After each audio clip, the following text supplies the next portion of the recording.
My in-laws tried to steal my house while I was pregnant, then I used the law to destroy their plan. My name is Elena, I'm 30, and I live in Graz, Austria with my husband Marcus. At least, that's what I thought my life looked like. When I got pregnant last year, everyone congratulated us. Flowers, calls, fake smiles. What no one told me was that my pregnancy had triggered a plan my in-laws had been quietly preparing for months. A plan to take my house. Before anyone asks, yes, the house was mine. I bought it 3 years before marriage, with money I saved working in logistics and a small inheritance from my grandmother. It was modest, 2 floors, small garden. Nothing fancy, but it was mine. After Marcus and I married, he moved in. His parents, Helga and Rudolf, lived about 40 minutes away and visited often. At first, they were pleasant. Helga would say things like, "It's so nice you let Marcus live here." That wording bothered me, but I ignored it. Then, when I was 4 months pregnant, things shifted. Helga started talking about family security.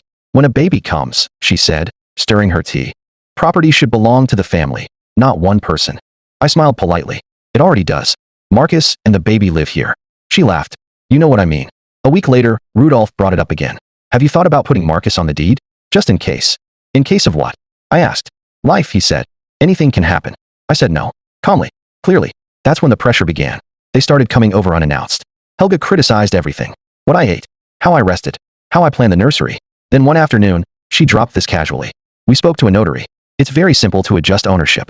I stared at her. "You spoke to a notary about my house?" She shrugged. "We're just helping." That night, Marcus told me. "They're worried about stability. You're emotional right now." That sentence changed everything. 2 weeks later, a registered letter arrived. From a local legal office. I opened it with shaking hands. It stated that documents had been submitted proposing a family property restructuring, listing Marcus, his parents, and me. My signature was attached. Forged. I felt dizzy. My hands went cold. When Marcus came home, I confronted him. "Did you know about this?" He didn't answer. I asked again.